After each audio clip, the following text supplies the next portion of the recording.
I know आप लोगों ने कभी ना कभी ब्लैक होल का नाम तो सुना ही होगा या फिर ब्लैक होल के बारे में कुछ ना कुछ चीजें पढ़ी ही होंगी। लेकिन क्या आप लोग व्हाइट होल के बारे में जानते हैं? ये भी ब्लैक होल का ही एक जुड़वा भाई है, लेकिन ये उससे बहुत ही ज्यादा अजीब है। जहां ब्लैक होल हर एक सिद्धांतों को फॉलो करता है, लेकिन व्हाइट होल के साथ ऐसा कुछ भी नहीं है। व्हाइट होल हमारे नॉर्मल फिजिक्स के सिद्धांतों को भी अपने तरफ उड़ा ले जाता है। ये इतना ज्यादा भयानक है कि जहां हम नॉर्मली फिजिक्स के लॉज को फॉलो करते हैं, इसके तो अपने ही अलग अलग लॉज बने हुए हैं। So let's come to the video title the truth mystery of white hole. मेरा नाम है Shubham and you are watching science bull. क्या व्हाइट होल एक्चुअल में एग्जिस्टेंस पे भी है या फिर नहीं है? तो देखो, जिस तरीके के ब्लैक होल होते हैं सेम ऐसे ही व्हाइट होल्स भी होते हैं। ये दोनों आपस में तो ट्विंस ब्रदर है, लेकिन दोनों एक दूसरे से काफी अलग है। लेकिन कैसे? तो देखो, आप मान सकते हो कि जिस तरीके से जो ब्लैक होल है उनमें सारी चीजें अंदर समा जाती है ना, सेम वैसे ही व्हाइट होल में सारी चीजें बाहर निकल जाती है। तो ये दोनों आपस में इंटरकनेक्टेड है, बट दोनों एक दूसरे से काफी ज्यादा अपोजिट है। तो क्या ये हाइपोथेटिकल सी चीज एक्चुअल में एग्जिस्टेंस पे होगी भी कि नहीं होगी?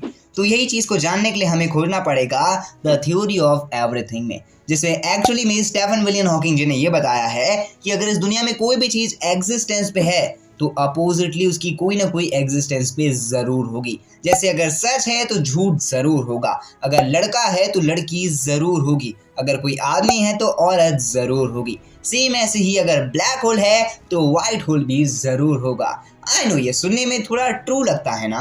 और खास बात यह है कि इससे हम हाइपोथेटिकली ये चीज प्रूव कर सकते हैं कि अगर कोई एक ऐसी चीज है जिसके अंदर हर एक चीजें घुसी जा रही है, तो मे बी कोई एक दूसरी ऐसी चीज होनी ही चाहिए जो हर एक चीजों को बाहर फेंक दे। तभी तो वो एक सर्कल जो है वो कंप्लीट हो पाएगा और एक्चुअल में हमारी जो धरती या फिर हमारी जितनी भी यूनिवर्स में से जितनी भी चीजें हैं वो सब में एक बैलेंस क्रिएट रह पाएगा। और एक्चुअल में ये चीज के लिए ब्लैक होल और व्हाइट होल ये दोनों को होना जरूरी है।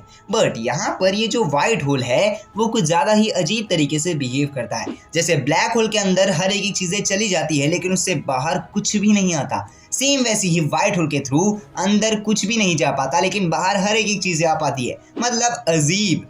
तो सोचो, मान लो आप लोगों ने ट्राई करा कि आप लोग व्हाइट होल के अंदर जाओगे, तो होगा क्या पता है? जैसे ही आप लोग व्हाइट होल के अंदर एंटर करना स्टार्ट करोगे, आपकी आंख में व्हाइट रेस पड़ना शुरू हो जाएगी, क्योंकि वहां पर 7 कलर्स का एक्चुअल में एक ही बीम लाइट बनती है जो व्हाइट लाइट होती है, और वो आप लोग की आंखों में पड़ेगी और मे बी आप लोग ब्लाइंड हो जाओगे। बट उससे भी खास बात ये रहेगी, जैसे आप अंदर जाने वाले रहोगे तो वहां पर इतना ज्यादा गामा रेडिएशन होगा कि आपकी बॉडी आइसक्रीम की तरह पिघल जाएगी।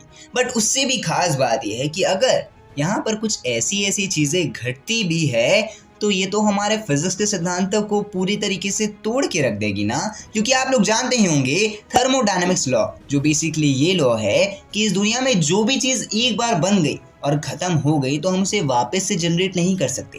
सेम ऐसे ही अगर कोई इंसान की बॉडी मर गई है और वो डिकम्पोज हो गई है, तो वो जिस चीजों में डिकम्पोज हुई है हम उससे वापस तो नया शरीर नहीं बना पाएंगे, same as it is. Same ऐसे ही यहाँ पर भी ये चीज फॉलो होती है ना। अगर मान लो कोई भी चीज ब्लैक होल के थ्रू अंदर चले गई और एक टाइम के बाद ब्लैक होल की सारी एनर्जी खत्म हो जाती है, बट तभी वहां पर ब्लैक होल कन्वर्ट हो जाता है व्हाइट होल पे और धीरे धीरे हर एक चीजों को फेंकना शुरू कर देता है। तो जो चीजें उसके अंदर गई थी वो सब चीजें तो खत्म हो गई, तो एक्चुअल में बाहर क्या आएगा और वो जो चीज आ रही है वो एक्चुअल में वो चीज कैसे हो सकती है? क्योंकि यहाँ पर तो फिजिक्स के सिद्धांतों को पूरा खत्म कर दिया जा रहा है और ये चीज वाकई में एक शॉकिंग सी चीज बन जाती है।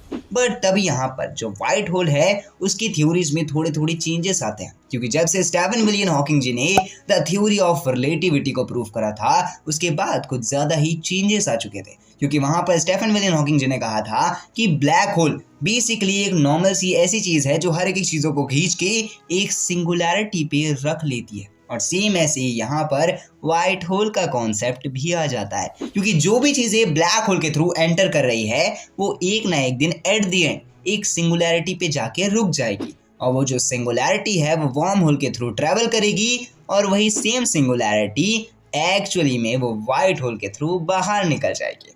तो नॉर्मली यहाँ पर जो ब्लैक होल है वो तो एक एंट्री पॉइंट है और जो वाइट होल है वो एक एग्जिट पॉइंट है। और ये बेसिकली हर एक चीज़ को प्रूव कर देता है। और ये थ्योरी वाकई में एक हाइपोथेटिकल से हट के रियलिटी पे भी बेस हो जाती है। क्यों? क्योंकि नॉर्मली हमने ये जाना है कि जो बिग बैंग थ्योरी है वो ये चीज़ बताती है कि हमारा जन्म सिंगुलैरिटी से हुआ है। और यहाँ पर तो ये चीज़ प्रूफ हो गई ना कि एट द एंड कहीं ना कहीं जो वाइट होल है वो हर एक चीज़ों को सिंगुलैरिटी के थ्रू फेंक देता है। तो सेम ऐसे ही मे भी हो सकता है कि हमारा जन्म भी वाइट होल के सिंगुलैरिटी की वजह से ही हुआ होगा। और ये सुनने में थोड़ा सा साउंड भी एज अ ट्रूथ लाइक लगता है। अब आपको क्या लगता है? आप मुझे कमेंट बॉक्स में जरूर बताइएगा कि क्या ये हाइपोथेटिकल थ्योरी एक रियलिटी पे बेस्ड हो सकती है या फिर नहीं। और अगर आपको वीडियो इन्फॉर्मेटिव लगी होगी, पसंद आई होगी तो वीडियो को लाइक कर देना। चैनल पे नए हैं तो चैनल को सब्सक्राइब करके बेल आइकन कॉल पे सेट कर देना। मैं मिलता हूँ अगली वीडियो में, तब तक ले जय हिंद, वंदे मातरम and thanks for watching this video.